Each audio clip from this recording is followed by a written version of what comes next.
Life starts inadvertently. Suddenly, we realize we exist, but we don't know why. We see ourselves walking in a line of people, and we assume that that is what we have to do. It is like a stressful race, a stressful competition, but we don't know why this is happening. We just learn how to cope with it.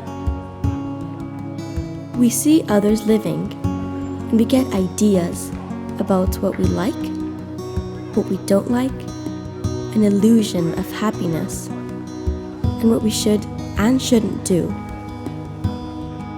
The thing is, we don't usually learn important things like looking into ourselves, what love is, the importance of kindness, how to live in a state of gratitude. Contrary to that, there is this need of the society to only highlight and give priority to what is external to us and not to what lies in our souls. We first see the world through the eyeglasses of our parents, our family, and our culture, without realizing that those first mental and emotional steps have the power of making us happy or miserable forever. I walk the path that my father told me. I walk the path that my mother wanted. I saw that line, a crowd of people. Now I can say a competition. Where is happiness? Where is love? Where is kindness? Never enough.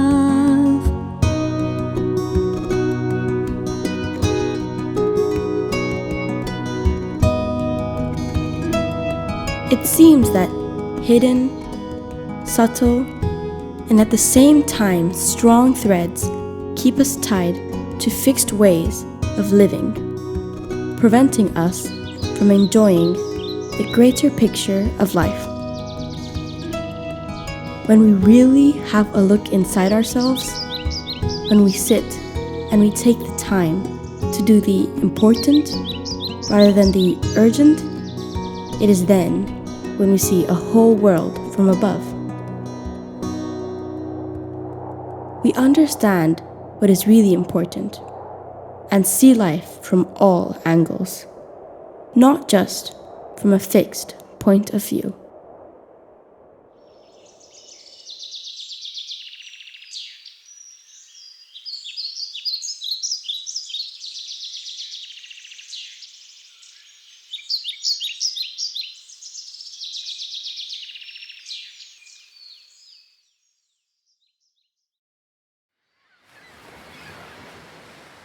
It doesn't matter what the story is. Every story can have something interesting to us. So, in our case, we can say that this is a story of typical people who belong to the crowd, right there, under the ceiling of the bell's curve. This is a couple that was walking with the crowd, shaped by the society, its culture, just trying to cope with it. Now you know what I mean. And then a beautiful and adorable baby boy came to their lives. The force of nature, the force of creation, in all senses, the force of love. No doubt about it. But they didn't know at that point in time that this boy would dive into their souls to wake up the most beautiful essence of their humanity.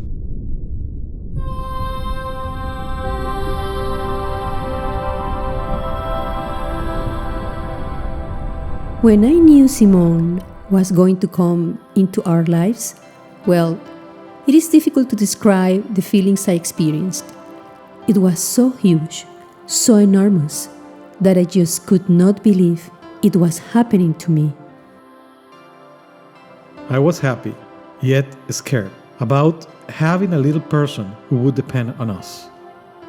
The marvelous dimension of parenthood. Simón, as the pronunciation in Spanish, came to us like a little gentleman, with abundant hair already brushed. Having him beside me was unbelievable. That human being had come from me, and he was there just waiting for me to be his mom. Just amazing.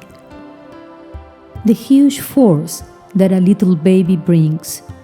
You are scared, but at the same time, you are certain you can do it. The emotions that I went through, I experience them now that I see all these pictures and videos. He started to grow up as an explorative, curious, and naughty baby. And since a very early stage, we noticed he was fascinated by the water. He enjoyed every opportunity. He was a happy boy. I was behind him taking pictures, especially close-ups. His smile made my day every day. He also liked animals, and we were surprised at how calm he was around them. He knew we were taking pictures and definitely posed in many occasions. The first time he saw the shower, he was fascinated with the feeling. He didn't want to be bothered. The happiness and comfort of being in the crowd soon disappeared. We got the diagnosis that Simón is in the autistic spectrum. It was like waking up from a dream, one that seemed so real.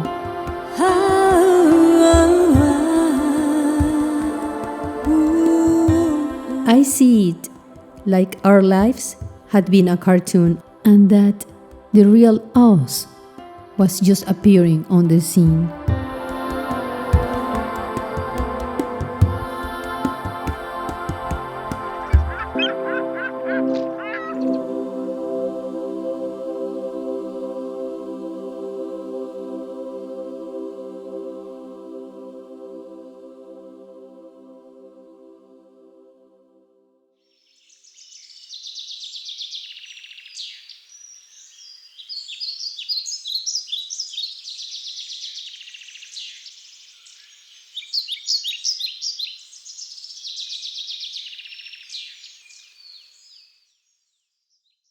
As a mother, as a human being, the diagnosis was like traveling to another dimension.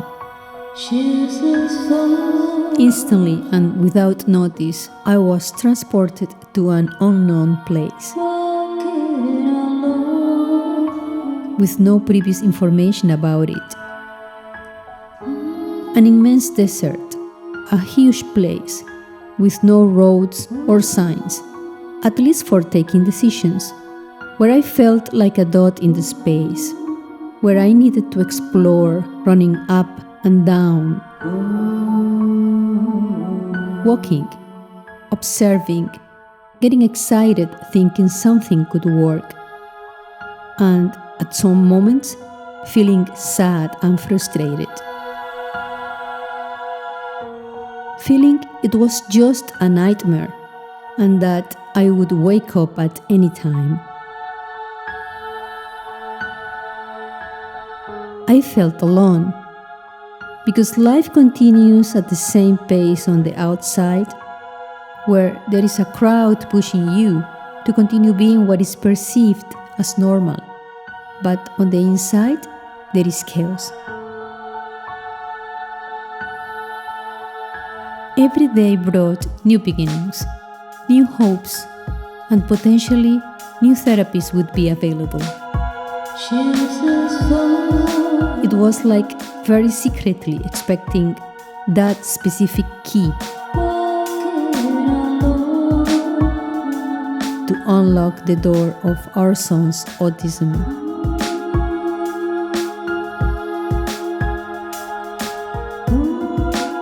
A couple of months after knowing the diagnosis, we moved country.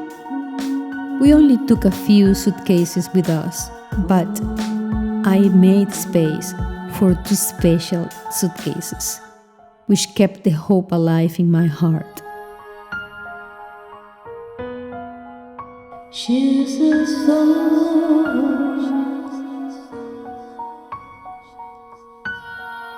walking alone. One was full of books about autism. I searched both experiences from other parents and from professionals. At that moment, there were no digital books, so it was a heavy suitcase indeed. And the other was filled with some toys and resources we were using for the therapies. But the allegory goes to what turns to be important in the deep tissues of this material life, and to the weight we were carrying every day as the parents of an autistic child. Very deeply, we were dragging a heavy suitcase over the sand of the desert, with moments of feeling the fear of an uncertain future, which is the real monster we need to fight against. The one that made me cry and made me taste my own tears, those moments of doubt and sadness.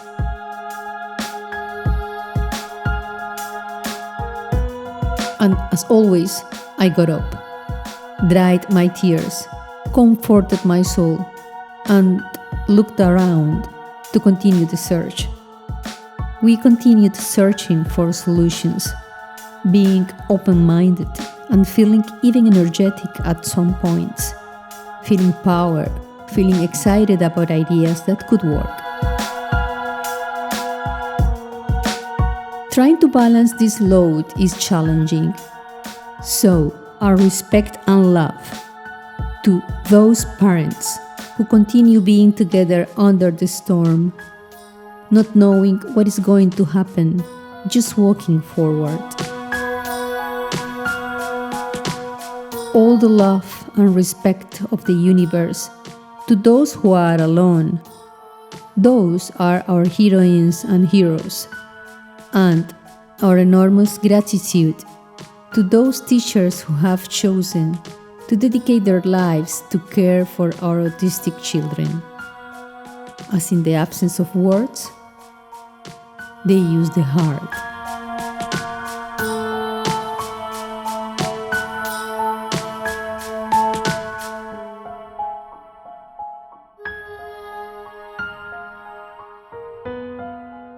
She's a soul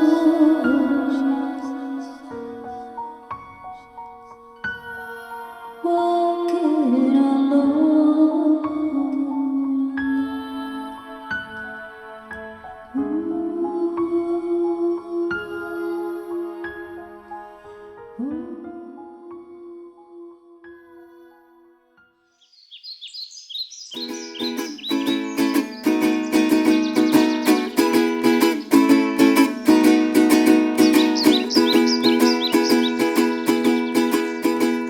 Yo nací en esta ribera del Arauca vibrador. Soy hermano. Continuing with the story, the family, JC, Maria, and Simon, moved from tropical and beautiful Venezuela to a country of wonderful people and breathtaking scenery, Scotland.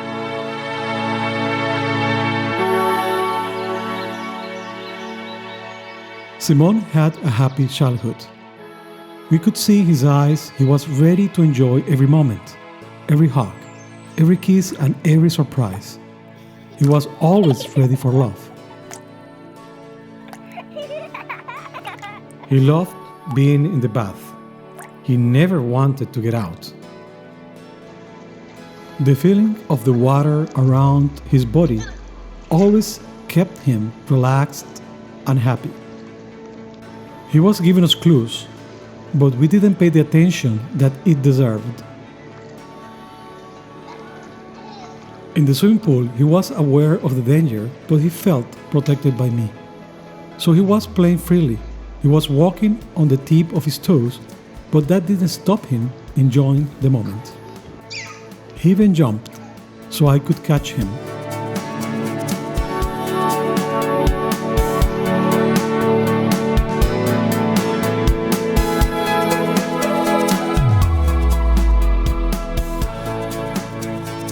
He loves the water so much that he even entered into the cold waters of the North Sea during summer. We were always impressed with his musical ear. He used to hum songs he liked, usually from the nursery. He was always in tune.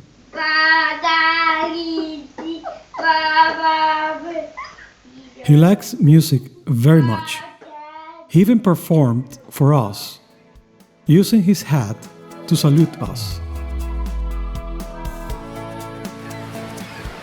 We used to spend a lot of time doing outdoor activities, as we realized it was the perfect situation for Simon to express himself, to achieve things and to be free from any social pressure.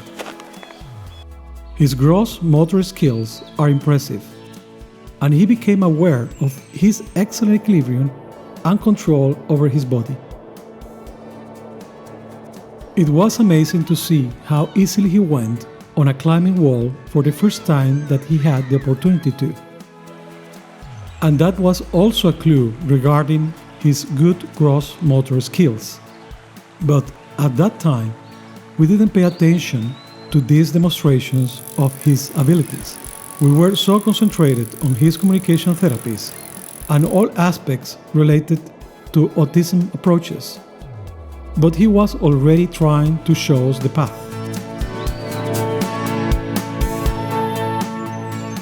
And at the end of the day, as parents, we were happy with his smile, his enjoyment. The energy was there, and now that we see all of the pictures of Simon as a child, we realize he had a happy childhood. It was enough for him to run in an open space with us chasing him, feeling the snow, or going on a swing.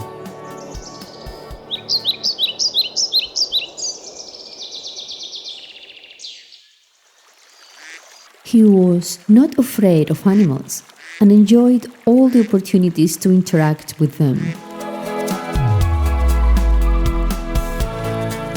The school and a riding charity gave him the opportunity to ride horses. He was calm and confident, and the horses perceived that. It was so pleasant to see his ability on the horses. He was delighted to be able to hug his puppy. It was so touching to see Simon taking care of him, spending his time with him. One day, our neighbors offered Simon to play with their dog, Brody, a gentle female golden retriever. When they met, it was as if they had known each other for a long time, as if they were already close friends who were meeting again. Brody was obviously happy to meet Simon, and she went into our house as if she were going into hers. Simon used to lay down on the grass. Brody would do the same. Once there, Simon would give Brody small toys or small stones that she would gladly accept, just to enjoy the moment with him. And then Brody would drop them on the grass again.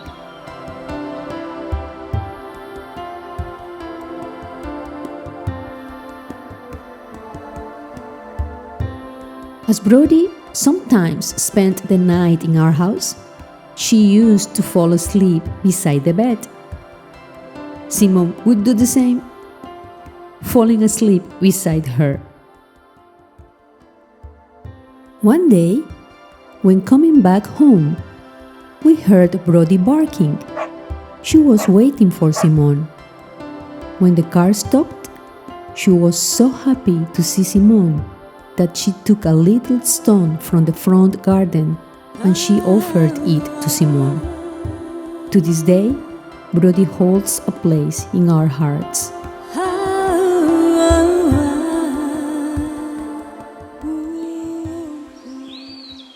Like many parents, we walk in the unknown in relation to our son's condition.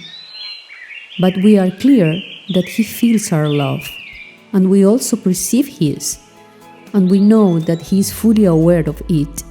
Nothing can defeat love.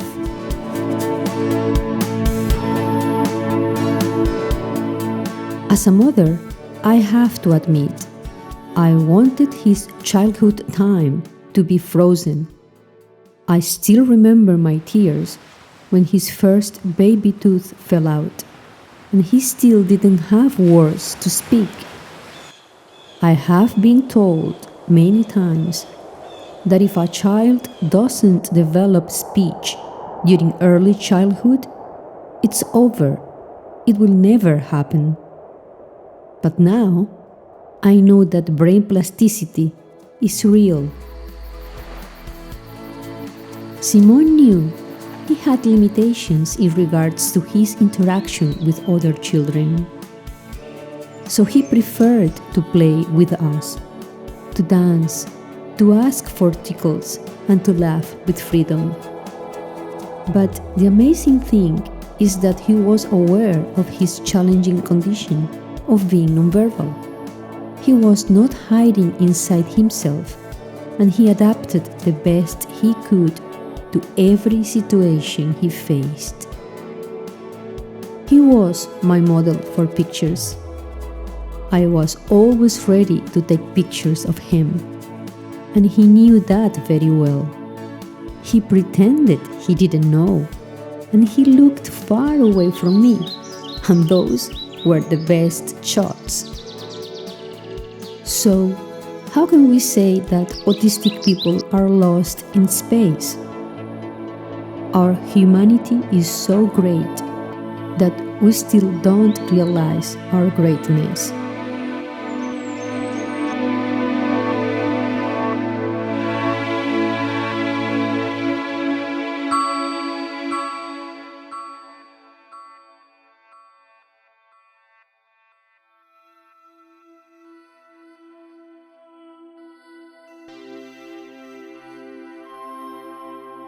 Continuing on the road of life, Mum, Maria, and Dad, JC, took the family to live in the Sultanate of Oman.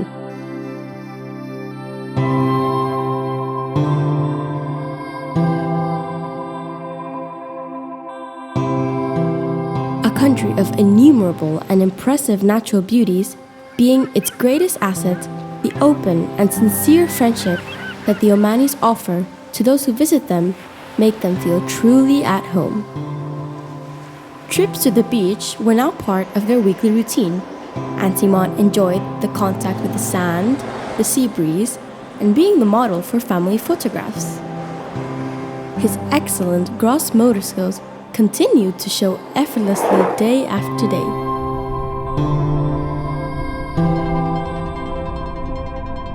Simone would return to the shallow end of the pool, just to play and relax.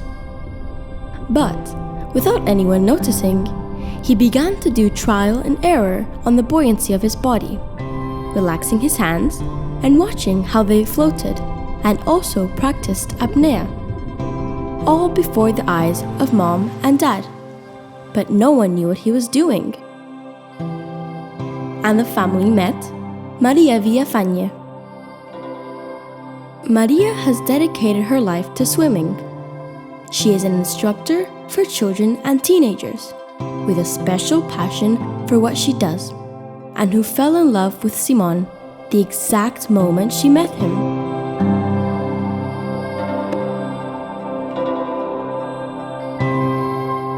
Maria offered the family to give Simone swimming lessons, but the first time, Mom and Dad did not accept her proposal.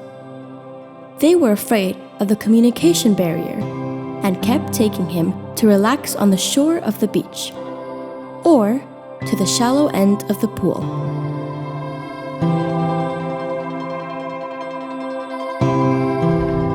But Maria insisted, and this time, Mom and Dad agreed on the swimming classes for Simon. During the first class, Maria was amazed at Simon's natural interaction with the water and commented that he was going to learn to swim in no time. Maria is an angel who reached out with her love and wisdom. She never saw any limitations in Simon. She spoke to him like she did to any other student, and Simon followed her instructions perfectly. In a few weeks, Simon was swimming and staying afloat in the deep end of the pool. Maria Villafañe is one of those human beings that if we had more like her, the world would be a much better place. She trained him hard, and within a few days of working with him, she knew how to have a good class dynamic. But in relation to swimming at the beach, the day when for the first time Simon swam to the buoy, in an area where it was about 3 or 4 meters deep, the family had celebration in their hearts. JC, full of emotion, said, "Maria, we made it far! Incredible!" Simon swam to the buoy, at least 50 meters, and when he got there, he kept afloat without much effort. When Simon floated, he looked at the bottom of the sea, as if making sure of the depth at which he was. He touched his fins, exploring and feeling that they were an extra help. He sank a little and continued to verify what buoyancy means, and followed Maria with infinite faith. JC said, "Thanks to Maria we did this." And Maria said, "Simon brought me here."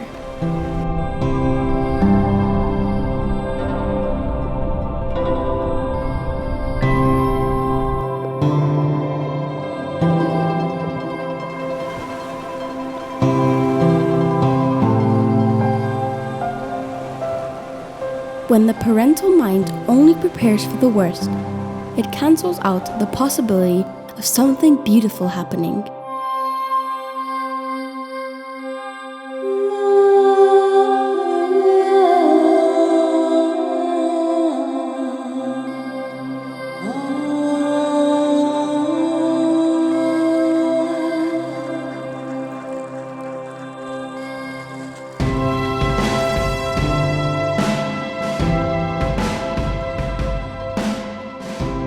Maria came to make the family understand that our faith in human potential makes that potential become essence. When you open your heart, your hope as a parent becomes an infinite source of transforming energy.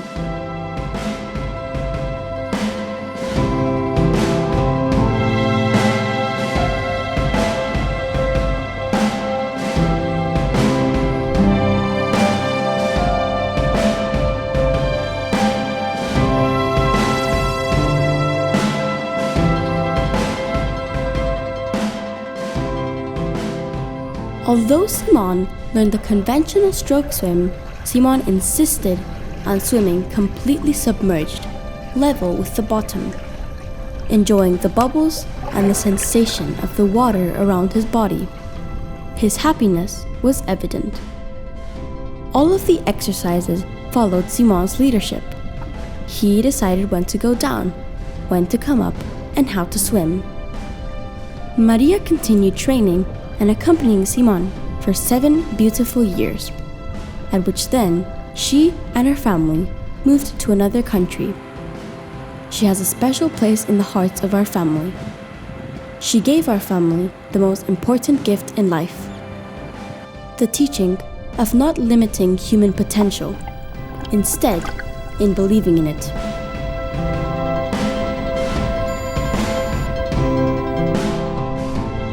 Due to the absence of verbal communication, the magazine Faces from the Times of Oman newspaper in February 2015 published an article about Simon with the title diving into hope. Today, the family feels that the most pertinent reflection is nothing more appropriate than the word hope.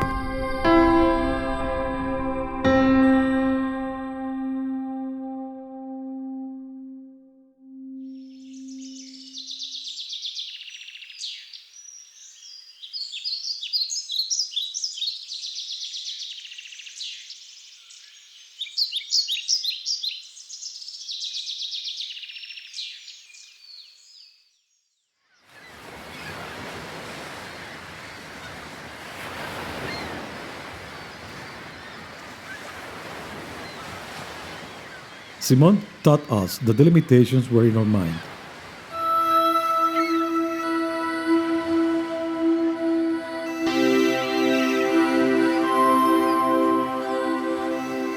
From that moment on, we decided that Simone would show us the path. Giving him space to relax and to enjoy the moment. Maria continued training Simone both in the pool and in the sea. She commented to us that he didn't want to swim in the conventional way.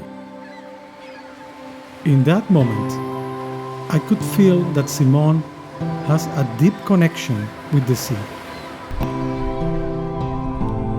Simone started to develop his own way of swimming, holding his breath and moving underwater for a short distance, followed by going out of the water to take some air and continue the same way. We decided to call it short intervals with our recovery. I remember the day that Simone and I swam about 1 kilometer in this way, like a dolphin.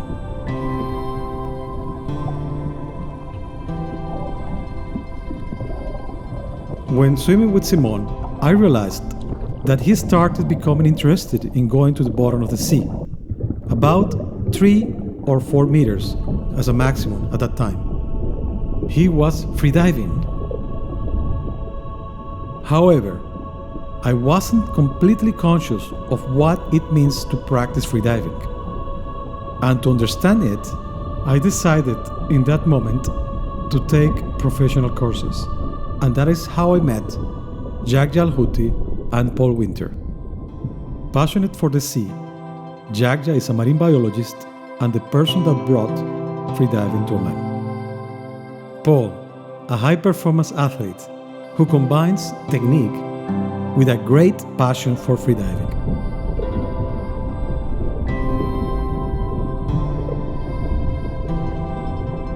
Freediving consists of taking air and diving to a certain depth, only with the air that you have in your lungs.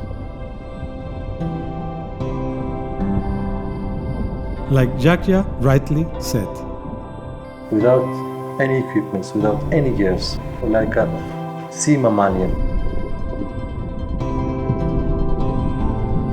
It might appear simple. If you dive a little deeper, if you dig a little deeper, it becomes a very complex sport and a complex activity. And I learned how complex freediving is, understanding how to breathe, how to dive, how to equalize the pressure in my ears as I descend, how to control the buoyancy using a belt with weights.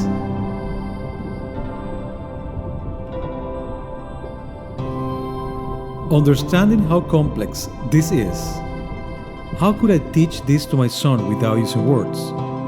But I didn't have to say anything. He demonstrated to me that through his own exploration, he discovered his own path, learning in a different way than the one I followed. I think freediving it involves a lot of just being aware of your breathing and being aware of the breath that you take in before you dive under the water. And I think that's one of the first sort of lessons or the first kind of things that freedivers have to understand is becoming aware of the breath and taking in air. And now you've got air in your lungs, what are you going to do with it? Are you going to get all stressed out? Or are you going to relax and be calm? and make the most of your air and your lungs and your oxygen. Simon relates the buoyancy of his body to the air in his lungs. It is difficult knowing what Simon is thinking, but looking at him, experiencing and exploring with his hands, looking at how he observes in detail the bubbles expanding to the surface, makes me think that he is definitely conscious of the importance of breathing, that the air that he has in his lungs doesn't only allow him to stay conscious as he moves under the water, but also to control his buoyancy.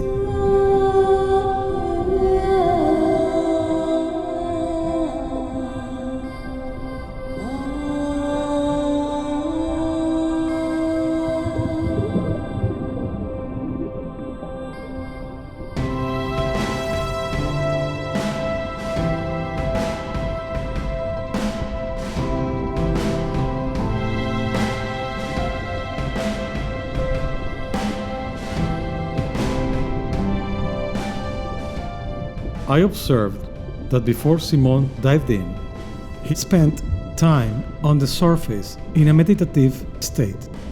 I decided to follow him doing the same, and I realized he was following a breathing pattern that allowed him to relax, which I decided to learn from him and to experience it for myself before I dived in.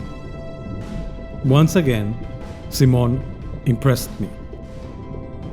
In relation to being aware of the volume of air he has in his lungs, I observed that Simon can define the amount of air required to descend to a certain depth, for example, 10 or 15 meters, and then ascend, doing so in a completely relaxed manner and demonstrating total control.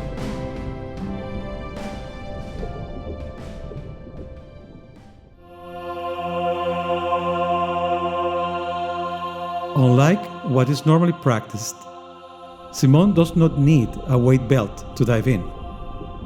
He employs the buoyancy knowledge he has gained from his personal exploration. So he's controlling the depth without weights. Always what we do for this, we're using weights and to reach this stage and changing weights, but again he's doing something like he controlling his lung, which is more advanced things to do it. It's not easy things, it's more advanced. Yeah, sure. To use your lung as your buoyancy system. Yeah. This is what the marine mammalian actually doing. I believe that Simon is connected to nature in a way that other people are not, and that this connection has allowed him to discover his own path.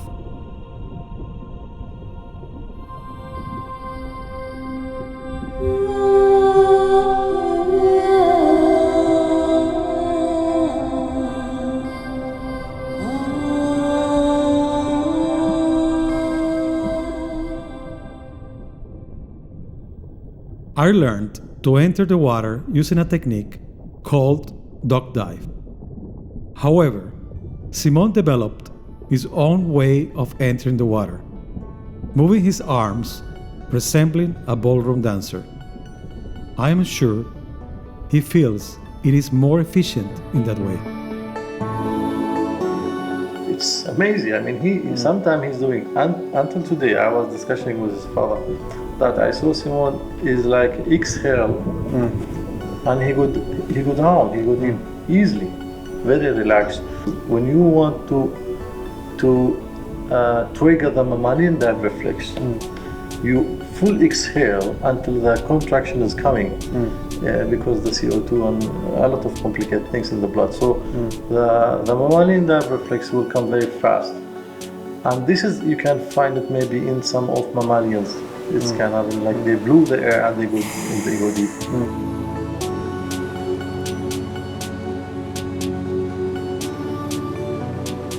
One day I will take Simon to see whales and dolphins in their natural environment. That day will be awesome.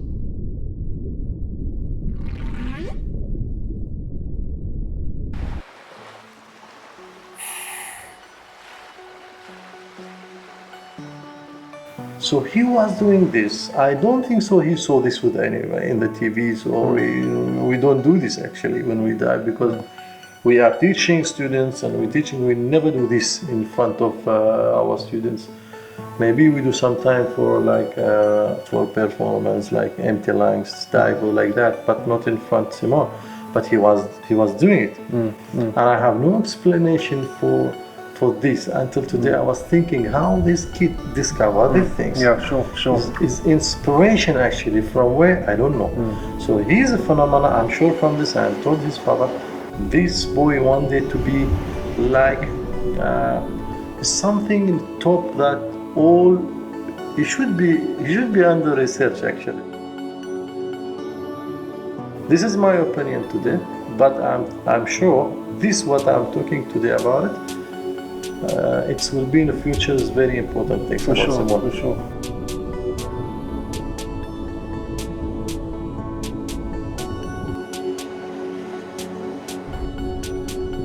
He did something without anybody to teach him.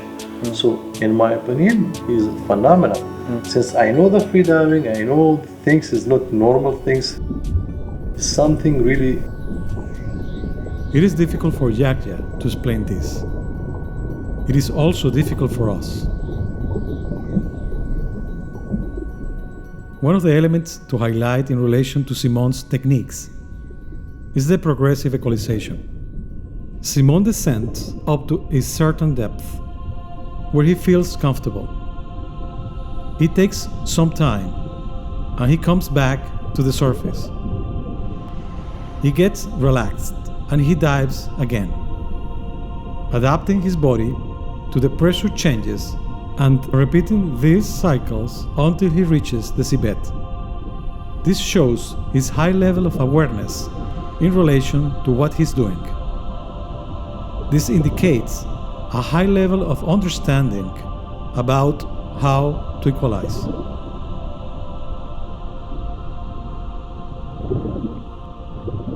I remember the day that we went to the sea, I saw this kid. Really, I was impressed because he was going down. That time is not too much deep, but he was doing like hands-free equalization.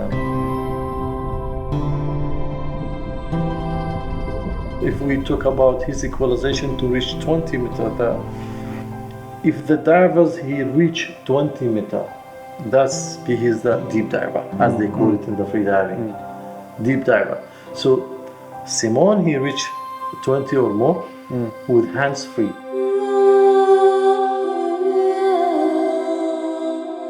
I remember the day when Simon went down to 20 meters. He took me by surprise, to the point that I left my camera behind and I couldn't continue filming, as I had to supervise him. He did a perfect dive, doing hands-free equalization without any problem. It was really impressive.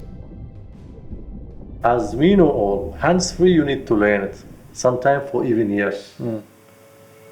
To read about it, to use your some of your muscles, your jaw muscles or whatever, so you train it.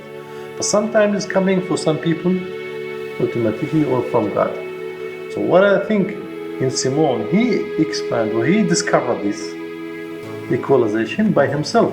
So he was going to 20 and he was pushing his muscles, and he went easily to 20 meters. So that was really impressive how we do it. For us, I mean, difficult. It's amazing because It's amazing, yeah.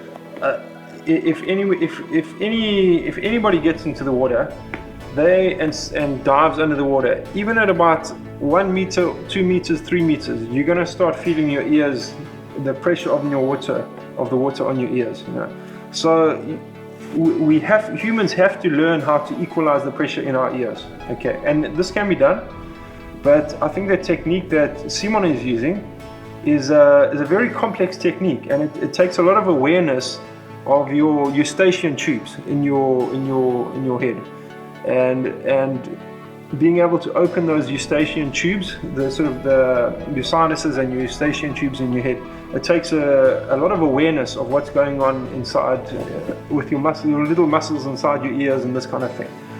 And this is an advanced technique. It's not a lot of people do it. Not a lot of people do it, you know.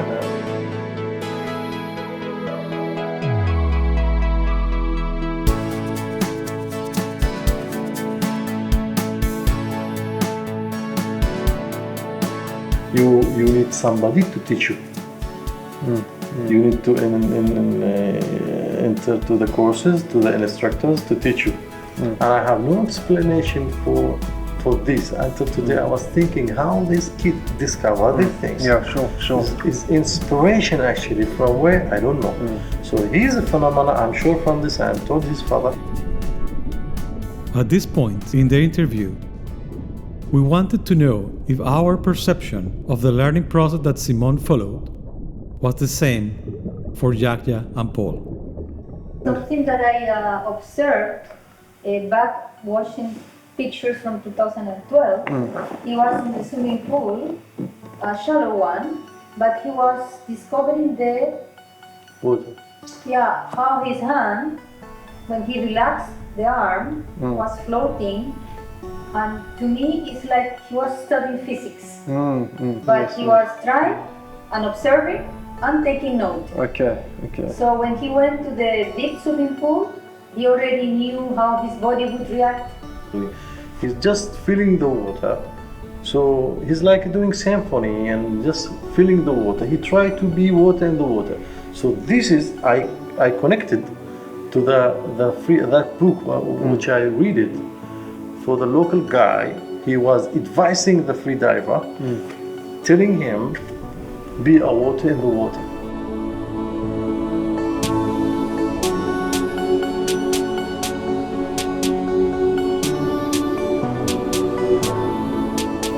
I see Simon is phenomenal actually in free diving since I meet him and his father.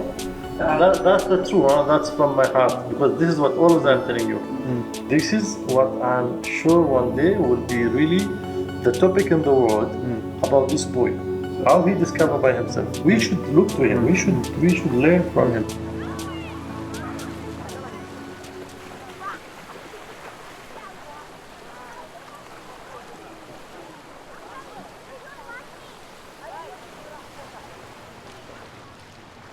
Everything we observe about Simon is definitely amazing and inspiring.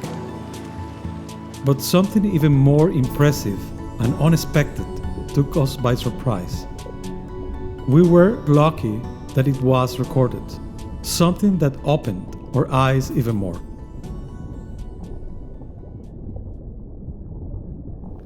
Uncle Frank, my brother, and his family visited us. He and Simon went swimming together. Uncle Frank started moving his arms erratically, as if he were in trouble. Immediately, Simon took his uncle's arms to support him, to help him.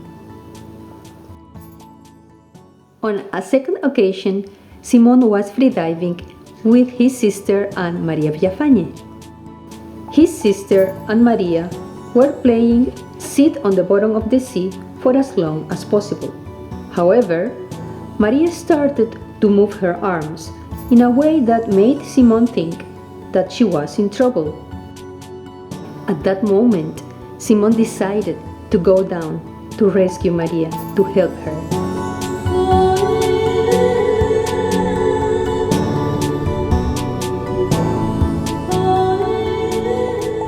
Simon showed compassion and love for his loved ones. Then we ask ourselves, how is it that somebody with such communication impairment, who the society labels of being in his own world, isolated, can express these noble feelings? Could it be that we as society are not giving enough value and trust to the human potential? And that might be impacting not only people with autism, But all of us, we are more than we think we are.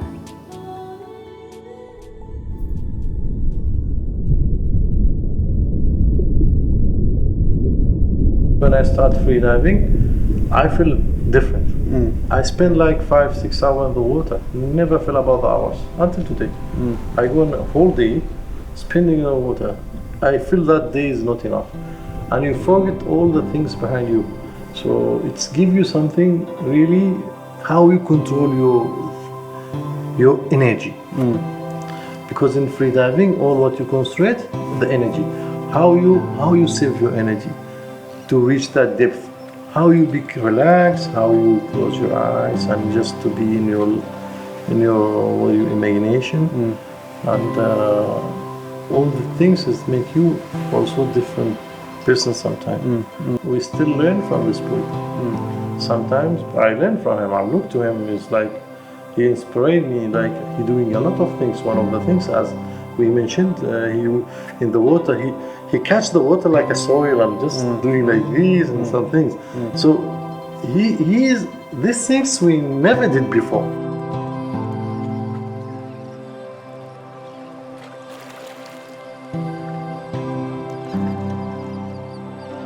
Sometimes I go, okay, next time I will go doing like same way. I play with the water. For sure. Yeah. So he bring us to copy him, but he never copy us.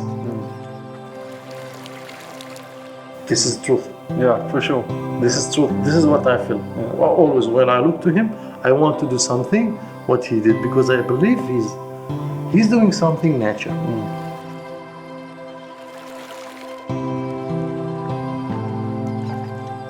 We learn the things in books, from the instructors, from organization, etc., etc. But he's teach himself.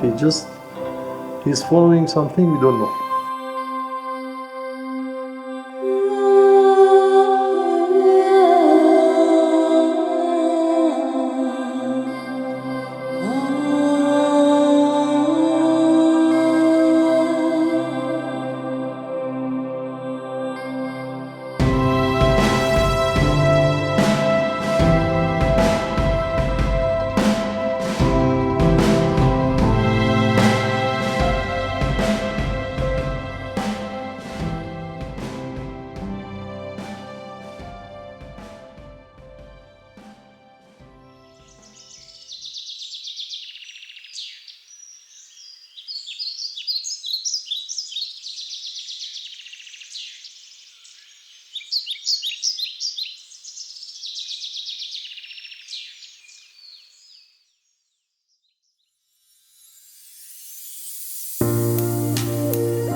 Sitting alone, taking time off, away from this craziness. Think what I've got and think again. I find emptiness. Check my footprints in the loose sand, they disappear gently. Now I realize that is my life, sinking before I taste it and say no.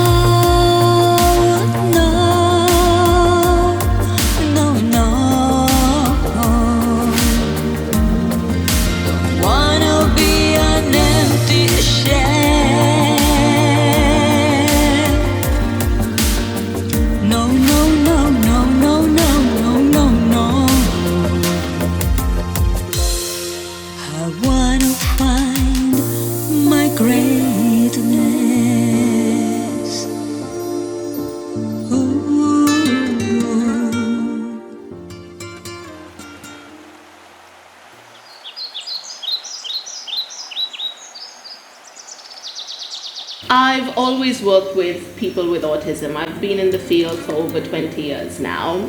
My name is Vanessa Siquera and I'm an educational therapist at Al Haram Medical Center here in Muscat, Oman.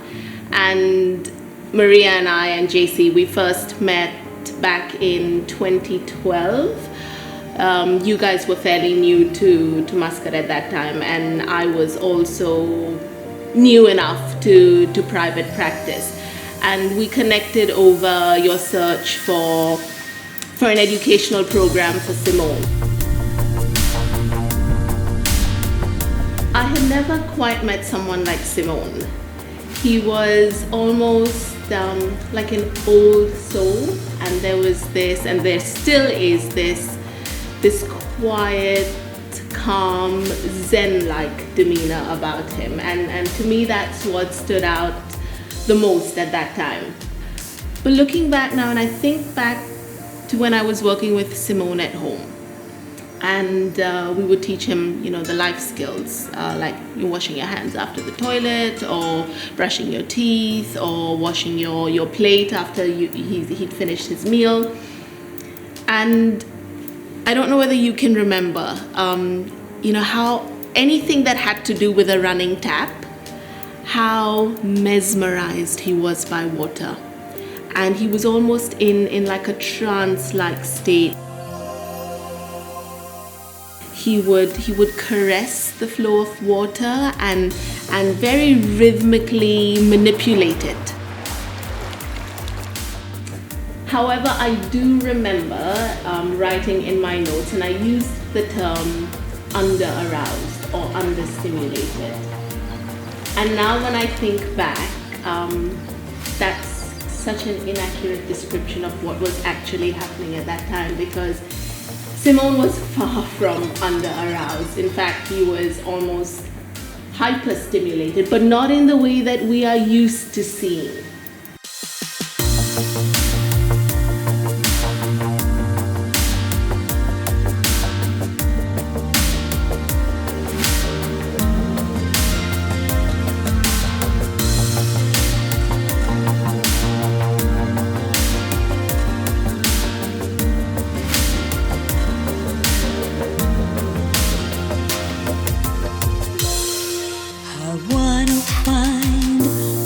Greatness.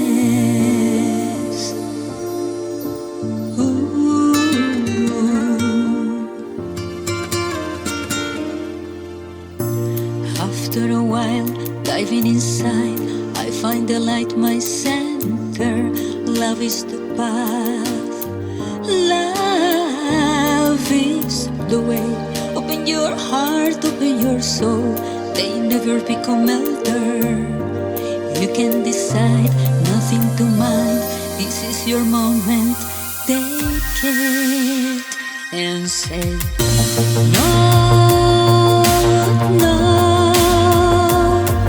no, no. Don't wanna be an empty shell. No, no, no, no, no, no, no, no, no.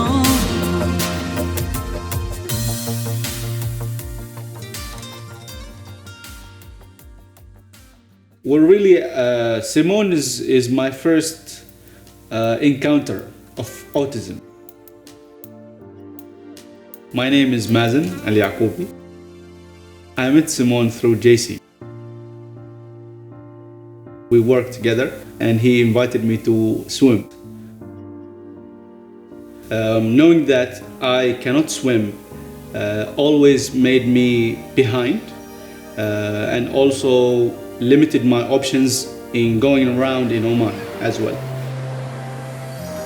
My friends would go, but I'll stay behind because I didn't know how to swim, and I'll end up staying outside of the water while my friends all are in the water.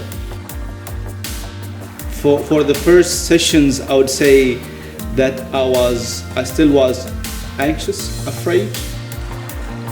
So after a few dives in my first training session, doing what Simone does, trying to control my buoyancy and going down, exhaling the oxygen out of my chest, doing those for several cycles of what Simone does, made me in the first session to lose my fear actually of water. I was like, okay, now I just need to get used on Simon's technique to be better instead of being afraid.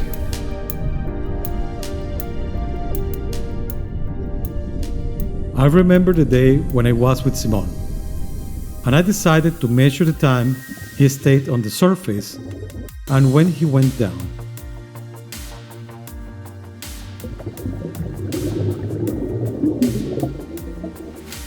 After a week of taking data, 2 hours per session, I realized that Simon was following a pattern, which made me think that it was something I could learn and then explain to others with Simon's help.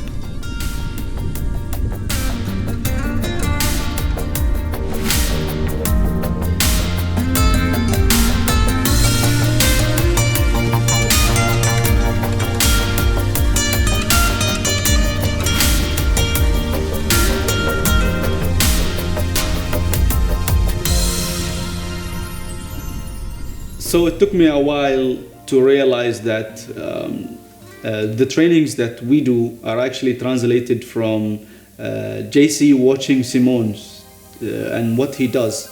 I really thought at first that we were just doing breathe up techniques for meditation and just to control my breath.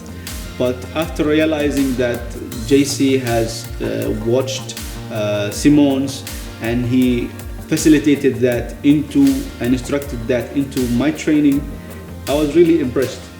And I was even more impressed when you tell me that JC has learned diving because of Simon, really. And how has Simon taught JC a lot? I need the diving mask when I am in the pool to overcome the overwhelming feeling of being underwater. Simon does not wear it often. I need to learn from Simon to be more in the present moment, to be part of the water. I am definitely still learning. I don't mean to sound critical of all professionals because, I'm a professional myself, but we are trained to go by the norm, right? What is evidence-based and what is in our textbooks and what is backed by research and clinical studies. But there will always be in every field those the statistical outliers, and Simon's one of them. So yes, the research and evidence-based therapies and interventions and advice that we give families is important, but I think it's equally important to have an open mind.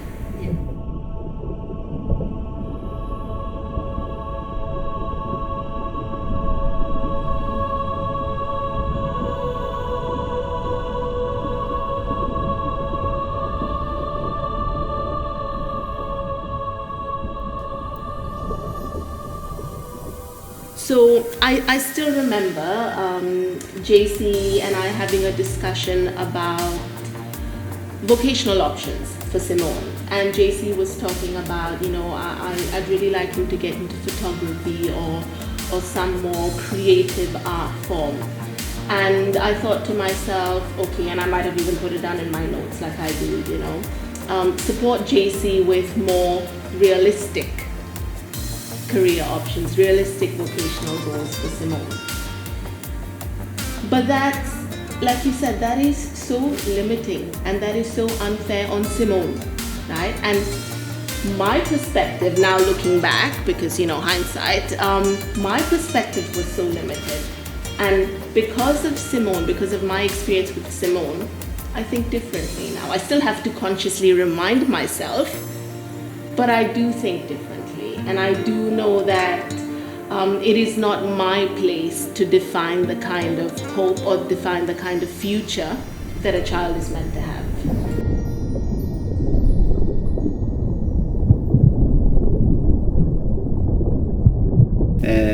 So we should actually learn from him, watch him more, to know more about what we put as limits for us. Because Simone has no limits. when I went to the sea with him, and my first time watching him going into the water, he made it so natural. I realized that really I have no limits.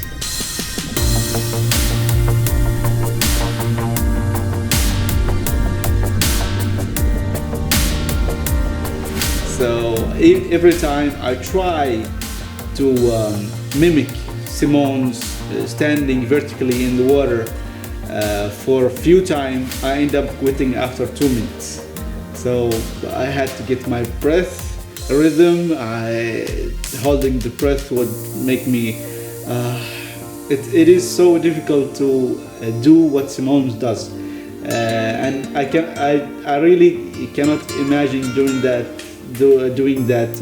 for 2 hours like Simone does. Once I go into the water, I warm up with Simone's technique. I do some dives, swim in the sea or even in the pool, that I take my mind off work completely. And I got off the water really relaxed, really without any stress. And I realized that Simone's techniques are not only diving or swimming, it's also a meditation. And that made me admire his capabilities more, and admire how tough is those trainings that we go through.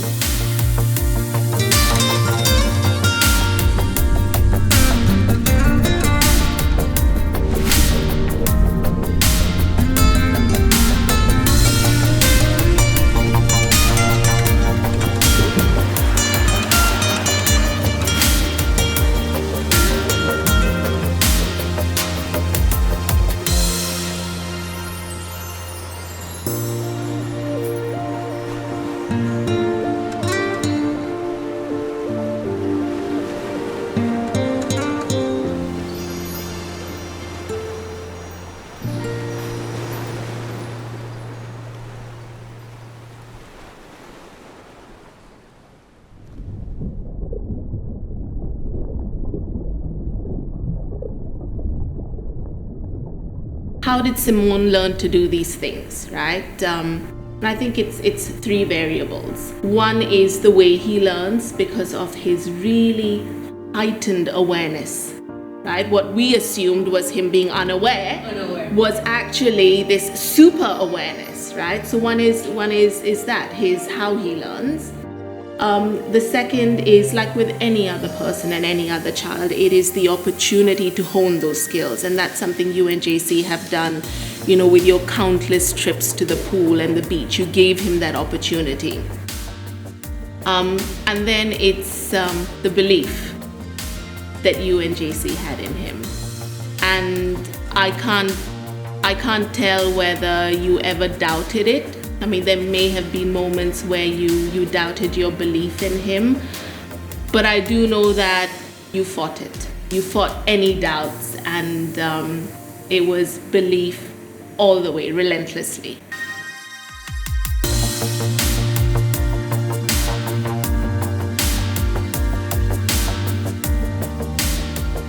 It has taught me to unlearn a few things that I have been trained to think, or rather in my way of thinking. Simone is definitely inspirational, right? He's I think anyone that can defy the odds, break the mold, defy the data, the statistics, they're inspirational. And what Simone has taught me is that even though I've always believed in different intelligences, and the first thing that we're taught is every child can learn, and like I said, if they're not learning, then you're not teaching. So I've always known that. But what Simone taught me is that this intelligence, this ability that we're constantly looking for and working towards, doesn't have to be tangible, right? And if you don't see it now, it doesn't mean that it doesn't exist.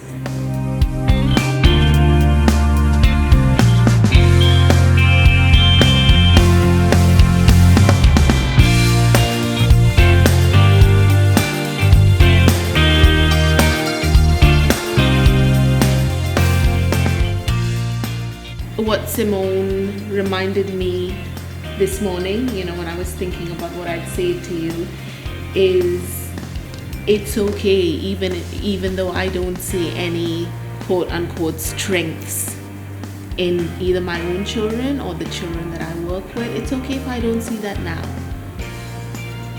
This is not the end of it all.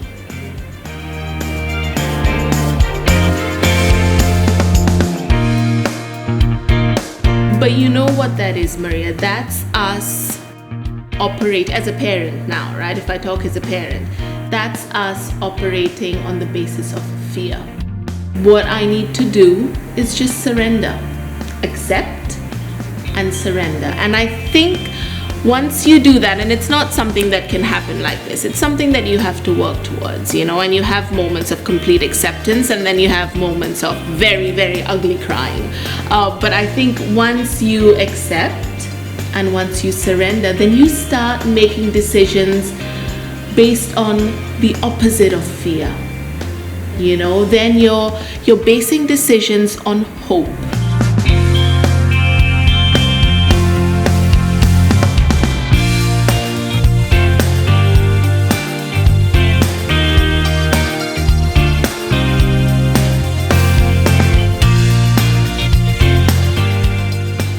You know what? Simone is a beacon of hope, right? He definitely is. People can look at Simone, and a parent can look at Simone and say, well, if this kid could do it, then so can mine. And not every child or not every person with autism will be a Simone, because they're not Simone, right? But I think every child with autism deserves the belief that they can be a Simone, or that they can be whoever they want to be, or whatever they want to be.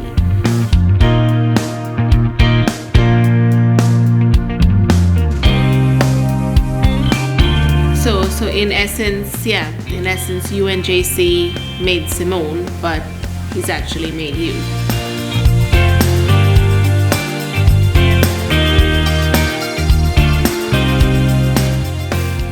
Thinking positively, not operating on fear, and Dream big, enjoy the little things, and remember, the best is yet to come.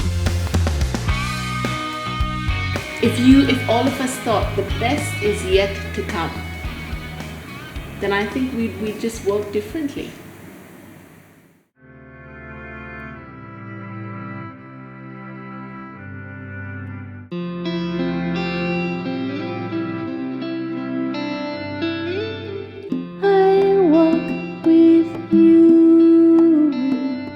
I'm proud, I'm lucky to learn from you the essence of life, the heart of the light. Ooh, ooh, ooh, ooh.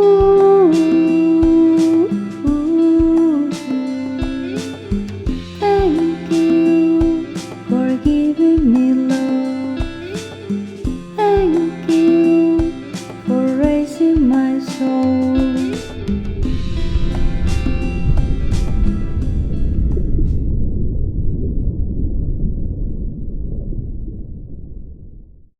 Other people became interested to learn and joined Simone and I. And this was just the beginning.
When we had the idea to make a documentary about Simone's case, the purpose was to share our experience with other families and communities.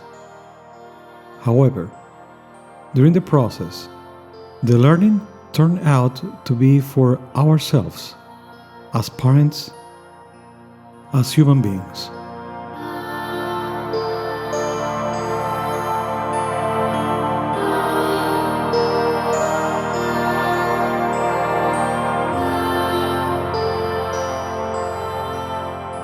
In the making of this documentary, our own son led us to understand that we were trapped in the social conditioning of an illusion of happiness. Knowing that our son did not fit this pattern, materialized within us the worst enemy we can have as parents: fear.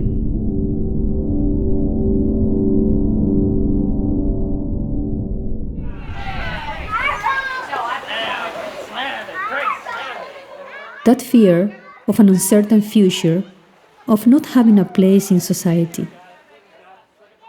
Since society conditions and limits our human potential. And we as parents, without realizing it, we succumb to this conditioning and create limits as to what our autistic children can do.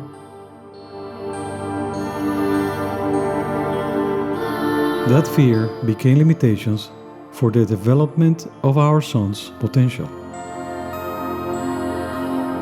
It became a very high wall because we wanted to prepare ourselves for the worst. That was what our mind projected.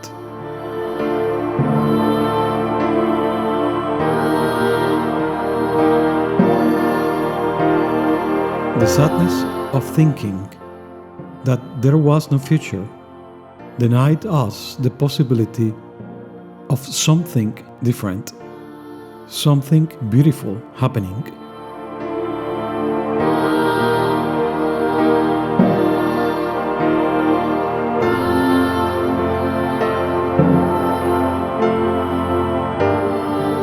We were working to improve his communication, but our souls were being consumed by fear.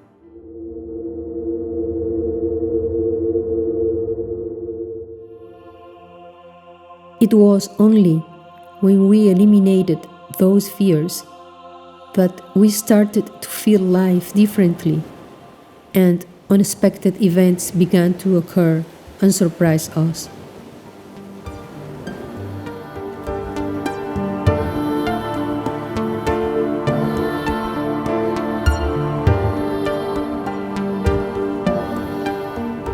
The process of creating the documentary generated changes in us, and in each stage, we were discovering something different. We were going deeper into the greatness of our souls.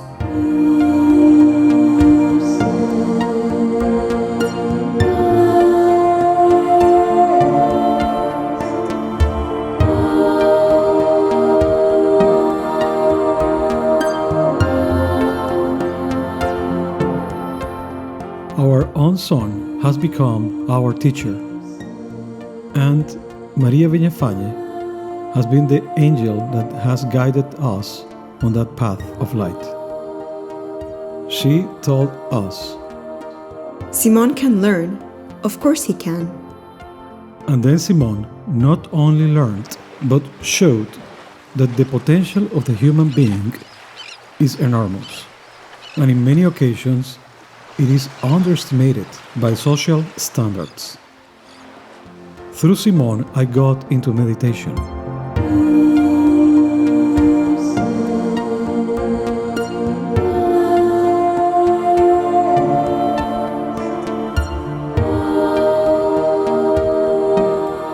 And it has helped me to calm my fears and make them disappear little by little, which allows me to see more clearly the path I should follow and to understand Simone better, connecting with nature, with the sea, has been one of Simon's teachings. And in this way, we connect with Earth, with the universe. Moreover, Simon has taught us to recognize how wonderful we are as human beings and the great strength within each one of us. I went from feeling worried for him to being inspired by him.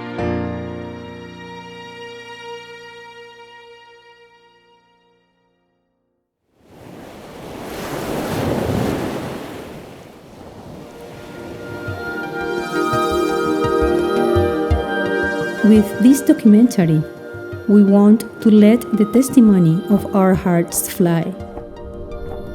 There is a tendency to give little space to believing in the potential of our heart.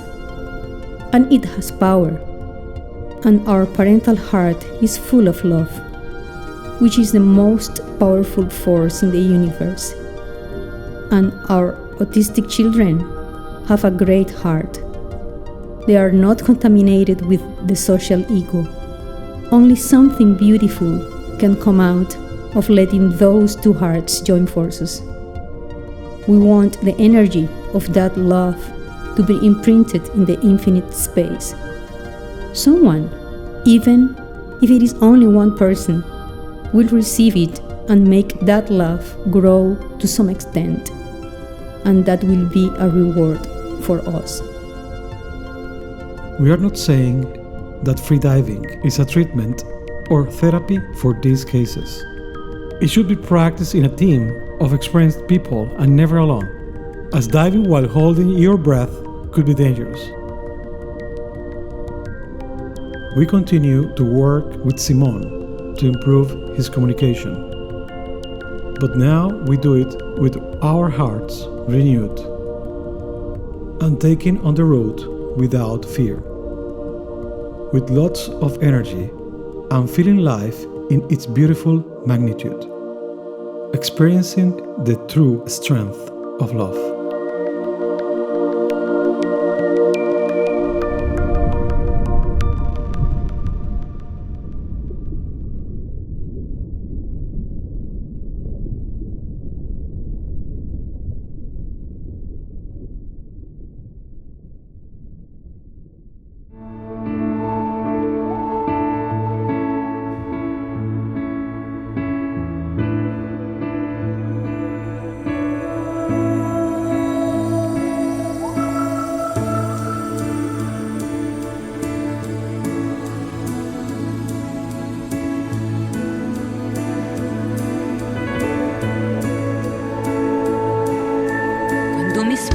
Sienten dolor y en mi cabeza hay confusión cuando desmayo y me siento atrapada y cuando no respiro bien mi corazón es un rehén del desespero, del desconsuelo, cuando presiento que el camino se acabó, cuando las flores han perdido su color, siento tu mano fuerte y silente que me levanta con furor, que me energiza con su amor y vuelo hasta el cielo y siento consuelo. Veo mis pies bailando con los tuyos, bailando eternamente.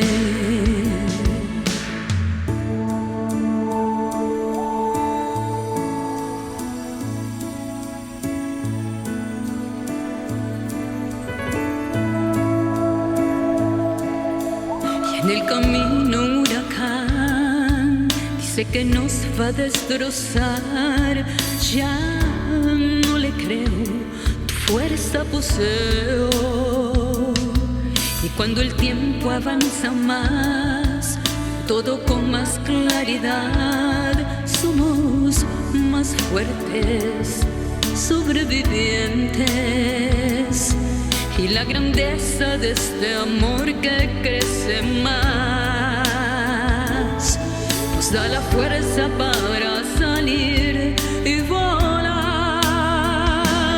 Siento tu mano fuerte y silente que me levanta con furor, que me energiza con su amor y vuelo hasta el cielo. Y siento consuelo, veo mis pies bailando con los tuyos, bailando eternamente. Veo mis pies bailando con los tuyos, bailando eternamente.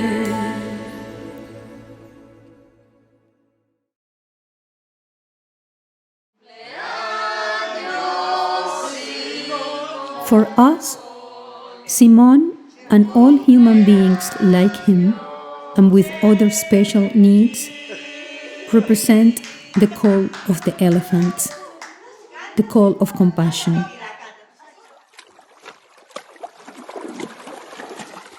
When a baby elephant is in trouble, the mother elephant comes to help.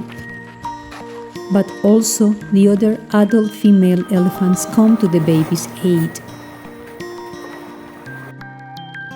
and do everything they can do to save the baby.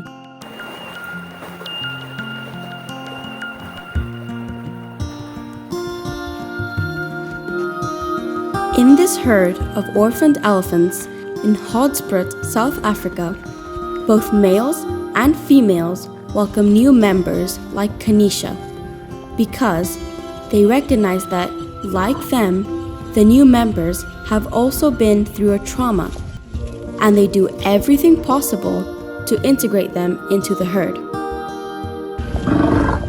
They have created a special herd structure, different from what exists in the wild, in which all the older elephants teach the younger ones how to be independent and how they should behave in this special herd. What a life lesson.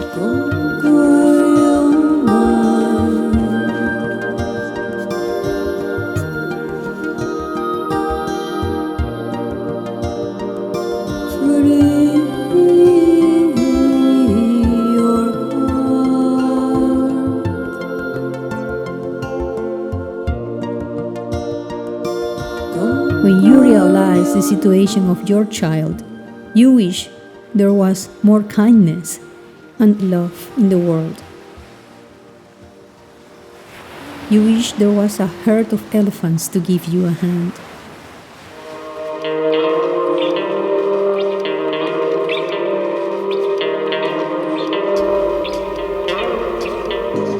Surfers Healing, based in Southern California, take kids with autism surfing. They paddle out together on tandem boards to catch the waves that come their way. That's what they do. That's what they love. Each year, their volunteer-staffed camps give over 4,500 children with autism and their families a fun, engaging day at the beach. But go deeper, and you'll see that a quiet revolution is taking place. Through the simple act of riding waves together, they are defying the status quo. When they help kids get up on a board, they are challenging preconceived notions of capability.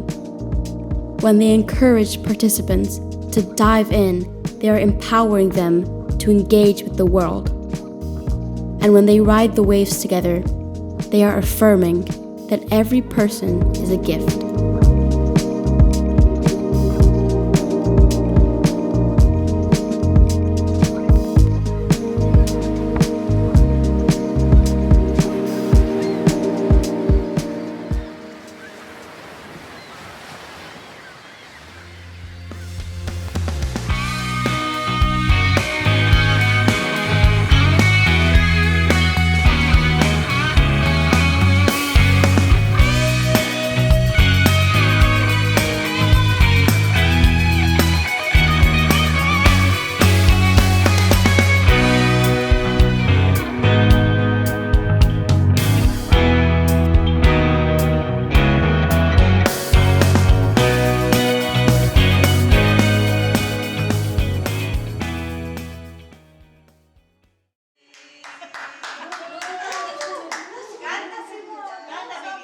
and you deeply feel that compassion, kindness, love. These elements are our essence as human beings, as beings of light. I love, therefore I am.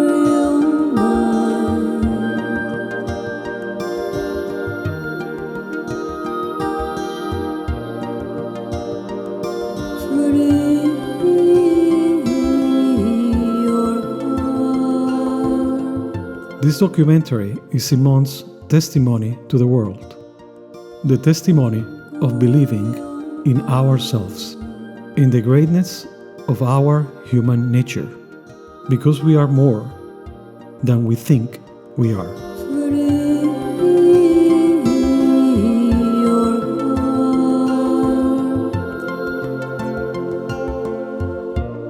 If there are parents in the world who are comforted and inspired by this message, and it helps them to live a happier life, this documentary is dedicated to them.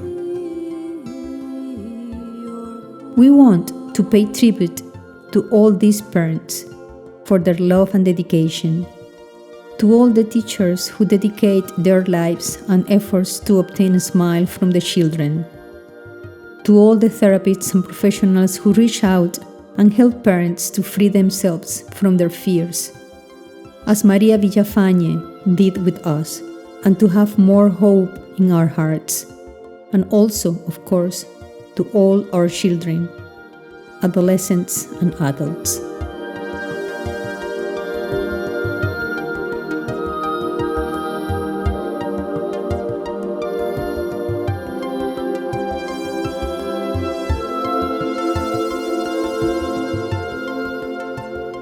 We can make all of our potential into essence and still be all heart and give love. And make compassion and kindness our core values, because development of human potential and love are not contradicting elements, they coexist.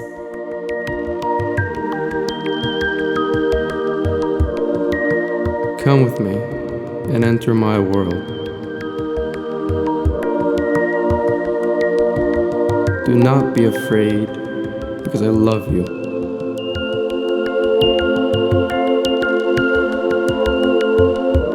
Believe, and I will guide you.